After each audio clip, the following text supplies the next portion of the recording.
और मेरे पास कई वीडियोस शाहिद चौधरी के घर की भी आई थी, वो भी पुलिस ने काफी तोड़फोड़ की। अब जो लोग पकड़े गए हैं उनमें से किस किस बंदे को नॉमिनेट किया है? तीफी भट्ट, गोगी भट्ट, बलाज, ये जितने भी नॉमिनेटेड थे। 30 साल से अकबरी मंडी के चेयरमैन तो हैं जी। इसमें तो कोई छुटलाने वाली बात ही नहीं है, और वहां पे उनका 1500 2000 मेंबर भी है।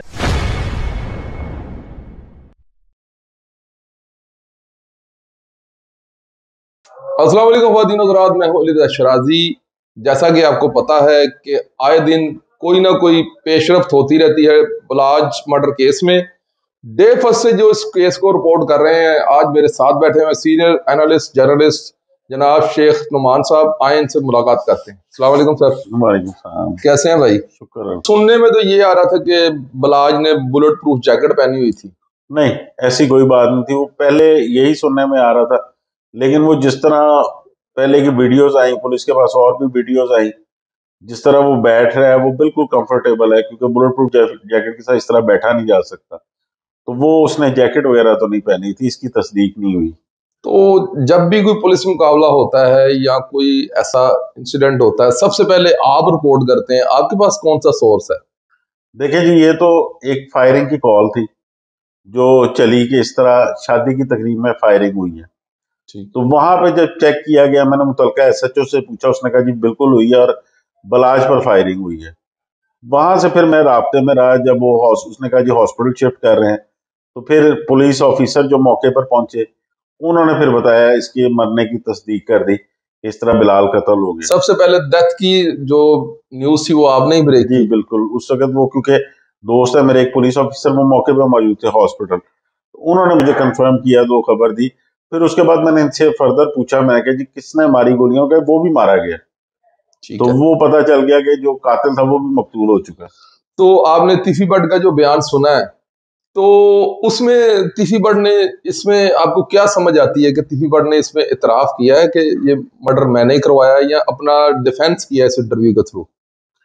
देखिए, जो मेरा अब एक तजर्बा कह लें इस सहाफत में, तो मुझे तो वो एतराफ़ तो अभी तक कहीं नहीं लगा, क्योंकि जब उससे बलाज के बारे में सवाल किया गया तो उसने कहा था मुझे खुद इसका अफसोस है। उसने अफसोस का इजहार किया। ये मेरे ख्याल से जो 20 से 22 दिन से एक बलाज वाले केस को हाइप मिल रही थी और सारी हमदर्दियां उसके साथ जा रही थी, और वन साइडेड जो था उसको सिर्फ डिफ्यूज करने के लिए ये बयान सामने आया है। हालांकि लोग जो है उन्होंने इसकी भी मुखालफत की है, लेकिन ये उसको डिफ्यूज करने के लिए आया है कि दूसरी तरफ से कोई ये नहीं आ रहा था कि वो क्या कर रहे हैं इस वक्त, कहाँ पे हैं, मफरूर है, क्योंकि मुख्तलिफ तरह के इल्जामात लग रहे थे। तो एक और यहाँ पे बात भी हो सकती है ना कि मेरे हाथ से कोई मेरी जाती कीमती चीज टूट जाए, तो मैं आपको यही कहूंगा कि यार मुझे इसका बड़ा अफसोस हुआ है कि मेरे हाथ से ही टूट गई है। तो अफसोस तो होता ही है, वो तो हर बंदे को अफसोस होता है। उन्होंने एक बात बड़ी वाजिया तौर पर कही है कि इन्होंने तारक बशीर चीमा के थ्रू मेरे घर पर रेड करवाई, मेरे ऊपर भत्ते का पर्चा करवा कर रेड करवाई, और साथ में रेड इसलिए करवाई, तारक बशीर चीमा को खुद लगवाया गया, और वो डीआईजी साहब जो ऑपरेशन के हैं उनको उन्होंने वाजिया तौर पर बात करते हुए कहा कि वो नकवी साहब के बड़े मंजूर नजर थे, हालांकि वो रिजवी हैं। तो उन्होंने ये बात पूरी मुकम्मल इस तरह की है कि इन्होंने रेड करवाई ताकि मैं पुलिस के साथ उलझूं और मेरा पुलिस में मुकाबला हो जाए। देखिए अली शाह साहब, ये जो एक क्रैकडाउन चल रहा था पीटीआई के दौर में, उसमें गुलाम महमूद डोगर जब सीसी पे लॉ लगे हुए थे, तो इन्होंने सारे बदमाशों की लिस्ट निकाली थी। ठीक है। उसमें जो जो ट्रेंडिंग में था बदमाश, तीफी भट्ट, गोगी भट्ट, बलाज, ये जितने भी नॉमिनेटेड थे, ये इसरार भट्ट वगैरह, या जिस तरह शाहिद चौधरी था, ये जो जो साहबका एक बदमाशी में रहे हैं, उन सबके घरों पर रेड हुई थी। और मेरे पास कई वीडियोस शाहिद चौधरी के घर की भी आई थी, वो भी पुलिस ने काफी तोड़फोड़ की थी। इनके घर भी रेड हुई, गोगी भट्ट के घर भी रेड हुई। उसके अलावा जो कह लें आपके वो इसरार भट्ट के घर भी रेड हुई, लखू डेरे के रेड हुई। तो उसमें आप ये कह नहीं सकते कि ये इसने करवाई थी, क्योंकि वो पुलिस की तरफ से एक क्रैकडाउन था जिसमें बाद में हाजिरियां भी लगनी शुरू हुई थी। ये लोग थानों में जाके हाजिरियां भी लगाते रहे थे। एक पुराना मामला है, अभी रिसेंटली जो मर्डर हो गए हैं नसीराबाद में, एसएचओ लगे हुए थे तारक बशीर चीमा, आपको याद होगा, जो कसूर में एक इंसिडेंट में मर्डर हो गए थे, अल्लाह ताला उन्हें करीके रहमत करे। उनके बारे में ये बात हो रही है। देखिए अली शराय साहब, मेरे तजर्बे के मुताबिक मैं इसको वेरीफाई नहीं कर सकता, ठीक। इस वजह से कि अली रिजवी एक ऑफिसर अच्छा है, बहुत अच्छा है जिस तरह काम कर रहे हो, लेकिन अली रिजवी ने अगर इस तरह का कोई काम करवाना होता तो वो तारिक बशीर चीमे को अपनी डोमेन में एसएचओ वहां पे लगाता। तारिक बशीर चीमा को 6 से 8 महीने, जहां तक मेरा ख्याल है, वो बतौर इंचार्ज इन्वेस्टिगेशन उधर काम कर रहा था। जी जी ऐसा ही है। तो जो रेड जिनके घर हुई थी वो ऑपरेशन पुलिस ने की थी, ऑपरेशन नहीं की थी? ऑपरेशन पुलिस ने की थी, जिसकी ठीक ठीक। एफआईआर भी हुई है। अच्छा अच्छा। तारिक बशीर चीमा वहां पे इंचार्ज इन्वेस्टिगेशन था। Right right right. उस तफ्तीश के मामले में उसने कोई रेड की हो बाद में तो उसका कुछ कहा नहीं जा सकता, लेकिन उससे पहले ही वो कसूर जो इंसिडेंट हो गया उसमें वो खुद उनकी डेथ हो गई। हाँ, हलाकत उनकी हो तो चुकी है। अगर अली रिजवी ने करवाना होता तो फिर वो अपना कोई ऐसा एसएचओ लगाता जो उठा के लेके ही जो आता फिर है। एसएचओ बन के उधर करता। Yes yes yes. यानी कि आप इस बात की नफी कर रहे हैं कि ये बाद में कोई सदाकत नहीं है? ये अब उनके सोर्सेज हैं, वो इसको किस तरह लेते हैं, किस तरह क्योंकि देखते हैं? तारिक बशीर चीमा जो है, ये जहां तक मुझे याद पड़ता है, अली रिजवी के साथ बहुत देर कसूर में एसएचओ मुस्तफाबाद लगा रहा है, और इसने वहां पे काफी पुलिस मुकाबले भी किए थे, काफी दिलेर ऑफिसर था। मेरी से मुलाकात भी रही है काफी, और इसने मुझे अपनी मुलाकात में एक बताया था कि मैंने उस वक्त कोई 56 के करीब एनकाउंटर किए हैं मैं। तो अच्छा। वो इस बारे में तो वो काफी दिलेर था, पुलिस मुकाबले काफी उसने किए हैं। लेकिन स्पेशली कोई टास्क दे के इस तरह डीआईजी लेवल का ऑफिसर, मेरा नहीं ख्याल कि कोई इस तरह काम कर सकता किसी है, क्रिमिनल और वो आदमी भी की फिर हेल्प नहीं कर इतने सकता। नॉमिनेटेड जो बंदे हो जिनका असर और रसूख इतना हो, वहां पे अगर कोई ऑपरेशन होता भी है तो वो एसएचओ या इंचार्ज इन्वेस्टिगेशन वो बहुत मुश्किल है कि उस लेवल पे जाके हो। तो एक और बात बड़ी ये आम फेम है कि अब जो लोग पकड़े गए हैं उनमें से किस किस बंदे को नॉमिनेट किया है एहसन शाह के अलावा? अच्छा शराय साहब, इसमें ना अभी तक 7 बंदे जो है ना वो नॉमिनेटेड है। उसमें सबसे पहले एहसन शाह है। एहसन शाह के बाद जो है वो मलक सुहेल नाम का एक करेक्टर है, जो कि बताया जाता है कि जाके इसको मिलवाता रहा है तीखी बट से। ये वो मलक सुहेल नहीं जिसकी वीडियो चल रही है, अच्छा, ये और मलक सुहेल ये मलक सुहेल कोई और है? वो ये मलक यूट्यूब पे सुहेल उनके और है वो। बयान चल रहे हैं हाँ, वो लोगों पीपल्स के पार्टी पास के। उनके पास है भी नहीं उनकी कोई तस्वीर वगैरह। ठीक है। उसके बाद इसमें एक हसनैन नाम का बंदा है, हम्म। जो कि रेंटे कार का ड्राइवर है, ठीक और है। उस रेंटे कार में बताया जाता है कि कोई तीफी बट का करीबी अजीज था बिलावल, वो उसने वो गाड़ी इस्तेमाल की थी। वो बिलावल जो है वो गिरफ्तार नहीं है। ठीक है। ये इसके अलावा एक अली नाम का बंदा है, अली पठान जिसका पठान। कह रहे हैं, जो कि इनका खानसामा था, खान सामा। ठीक। जो कि इनके घर का बंदा था। सही।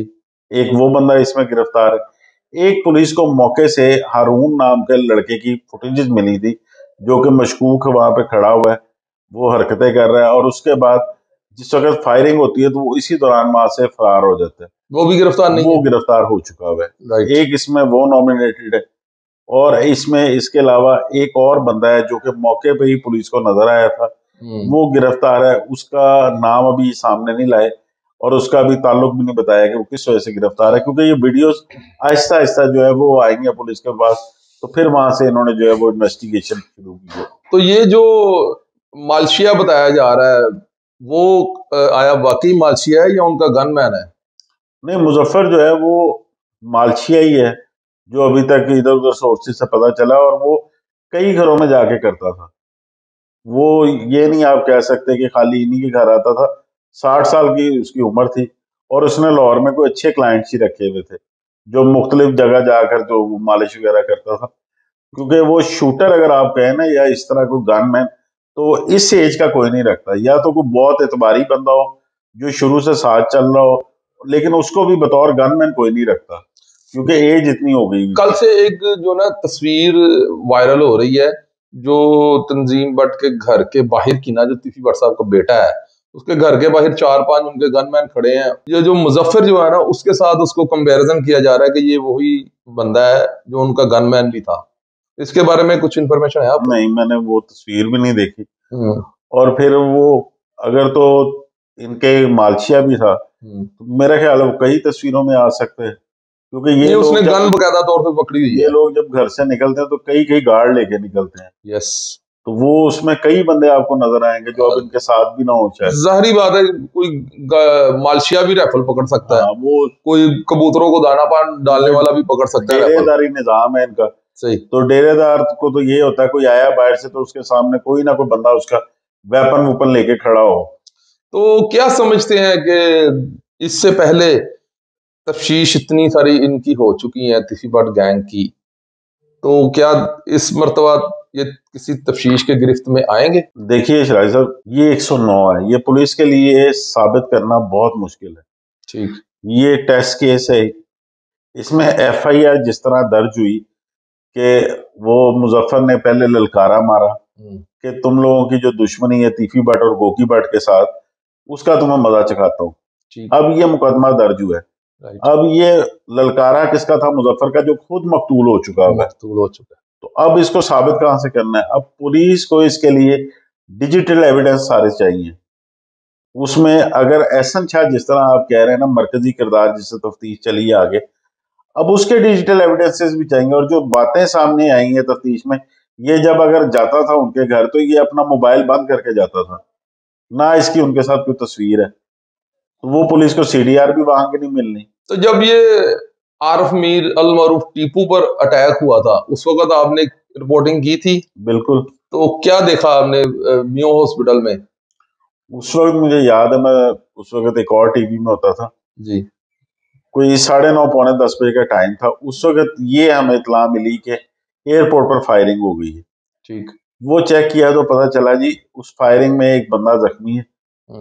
वो साथ ही इस बात की तस्दीक हो गई कि टीपू को जो है वो फायर लगे, तो उसको मियो अस्पताल शिफ्ट किया जा रहा है। तो उस वक्त मियो अस्पताल पहुंचे तो उसके चाहने वाले ही बहुत थे। पूरे अस्पताल को तकरीबन, वो उसके जितने दोस्त वगैरह थे उन सारों ने घेरे में लिया हुआ था, क्योंकि वो ये भी डाउट था कि दुश्मनदारी की वजह से दोबारा अटैक ना हो जाए।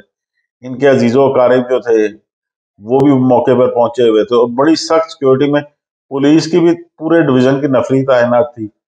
इवन उस वक्त मुझे याद है कि तकरीबन कोई 50 से 60 लड़के ऐसे थे जिनके पास वेपन थे। तो उसकी भी खबर किसी चैनल ने चलाई थी, तो पुलिस ने फिर वो सारे जो है वो उनको वहां से हटा दिया था।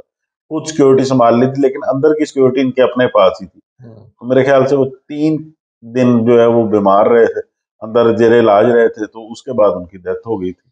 तो तिफी भट्ट के बयान से तो ये बिल्कुल वो श्योर कर रहे हैं कि मैं जो टैक्स पेड हूँ 30 साल से, तो टैक्स पेड जो वो अंडरवर्ल्ड का हिस्सा नहीं हो सकता। इसके बारे में क्या कहेंगे आप?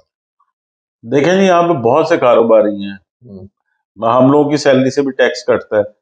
उनके वो कह रहे हैं 30 साल से अकबरी मंडी के चेयरमैन तो हैं जी। इसमें तो कोई छुटलाने वाली बात ही नहीं है। और वहां पे उनका 1500-2000 मेंबर भी है। और इतनी देर रहना किसी ओहदे पे, फिर उसके बाद इतने केसेस होने के बावजूद किसी में अभी तक जो है वो सजा नहीं हो सकी। मसारों में पुलिस ने बरी की है। तो इसमें एक नाम बन जाना, वो उस इंटरव्यू में ये भी कह रहे हैं कि मुझे तो ये नहीं पता कि इस खानदान से मेरी दुश्मनी क्या आई है।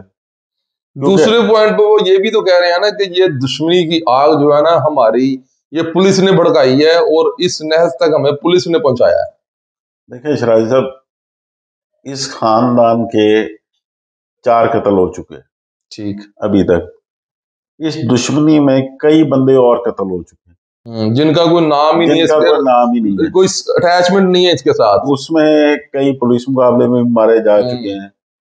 पीछे एक बड़ा जो दोस्त था गोगी भट्ट का, शेख चन्ना, वो भी मर्डर हुआ, वो गवाश भी पकड़ा गया, जेल में है।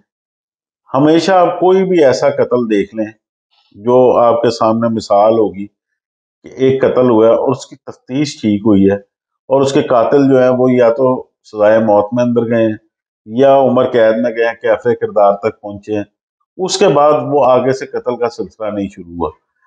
अगर इनके पहले कत्ल की तफ्तीश ही अगर ठीक हो गई होती तो मेरा नहीं ख्याल कि दुश्मनी आगे बढ़नी थी या इसमें और कत्लो गारत होनी थी।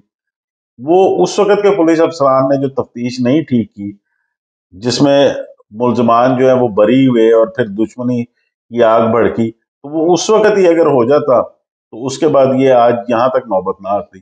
तो क्या समझते हैं कि जब इससे पहले जो तफ्तीश की गई है उससे ज्यादा अब जो तफ्तीश होगी वो ज्यादा कड़क होगी या ज्यादा इस पे मेरिट पे की जाएगी? देखिए शराजी साहब, जो है ना उसका अमीरुद्दीन ट्रका वाले का कत्ल, वो 1994 में हुआ है। ठीक है। उस वक्त क्या 28-30 साल अब गुजर गए इस चीज को। उस वक्त ना ऐसी एविडेंसेस कलेक्शन थी, ना उस वक्त इतनी पुलिस के पास जदीद चीजें थी, ना जियो फेंसिंग थी, ना ये सीडीआर का ट्रेंड था। वो शहादतों पे तफ्तीश होती थी। हम्म। और हमारे कानून की जो है कह लें सबसे बड़ी खराबी आज तक यही है कि यहाँ पे अभी भी कत्ल की एफआईआर के लिए आपको दो जो है वो गवाह चाहिए। हम्म। उसमें चाहे वो वहां पे मौके पे हो ना हो, वो आपको लिखवाने लाजमी है। और उसमें आपकी कोशिश ये होती है कि आप उसका कोई करीबी अजीज लिखवाएं, ताकि कल को वो उस कत्ल की जो है वहां से वो कोई उसमें ये ना हो सके कि पलट गए हैं या वो छोड़ गए हैं इसकी पैरवी करना।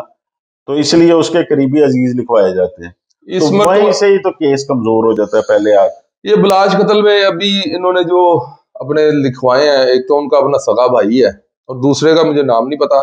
इससे पहले ये एक्सपीरियंस हो चुका है इनके साथ। इन्होंने अपना एक लिखवाया था, वो जग्गू भट्ट लड़का था, उसको पहले वो गवाही से मुकर गया, उसके बाद फिर वो मर्डर हो गया। देखिए ये इन केसेस में इसी तरह ही होता है। हम्म। अब वो अमीर मौसम है, उनका भाई कत्ल हुआ है, उसके साथ तो हमदर्दी बहुत है सबको। हम्म। बड़ा अफसोसनाक वाक्य है। मैं हालांकि उस बलाज लड़के को भी कभी नहीं मिला हुआ था, लेकिन अफसोस होता है, यंग लड़का था, छोटे छोटे बच्चे थे उनके। फैमिली की तो आप जो इस वक्त होगा वो बंदा उनके साथ वो भी नहीं कर सकता ताजियत वगैरह। मैं अल्फाज ही नहीं है वो, क्योंकि हम्म। बड़ा साने हैं। इसमें इस केस में भी पुलिस के लिए बहुत बड़ा टेस्ट केस है। लेकिन जो इनका पहला कत्ल था इनके दादे का, उसकी निस्बत अब बहुत चीजें चेंज हो चुकी हैं। इसके वालिद हाँ, के बाद भी आज वाले जो कत्ल है, इसमें भी बड़ी सारी जो चीजें हैं वो क्लियर होंगी मेरे ख्याल से। इसमें बहुत सारी चीजें, इसमें सीडीआर आएंगी, हम्म। इसमें जो वीडियो कलेक्शन है वो आएगी, फिर इसके अलावा जो इनके मौके से बयानात हैं वो सारे आएंगे डिजिटल, क्योंकि अब डिजिटल एविडेंस जो है वो हिस्सा बनेगी इस केस की तफ्तीश का। तो अब पुलिस पे ये सारा है कि वो इस केस की तफ्तीश कहाँ तक करके जो है वो उनको जो है वो लेके आती है अगर, और वो शामिल तफ्तीश करती है। इन केस अगर पुलिस इस पे बहुत सारी एफर्ट्स करके मेरिट पे ले भी जाए तो इन्हें अदालत से रिलीव मिल जाता है, फिर अदालत से रिलीव दे देती है मुलजम को। ये तो शराजी साहब अदालतों का फैसला, वही उसमें तो देखिए ना, कुछ कह मेरी नहीं बात सुने सकते। ना, इससे पहले वाली आप कत्ल जितने भी हुए हैं सब देख लें उठाकर। अगर हाई कोर्ट ने सजा दी है तो सुप्रीम कोर्ट ने माफी दी है। देखें बात मुलजम को सुने, एडवांटेज जाता है यहाँ पे। बात सुने, अगर अदालत किसी को कोई रिलीफ देती है ना, हम्म। तो उसकी सबसे बड़ी वजह जो है वो नाकिस तफ्तीश ही होती है फिर।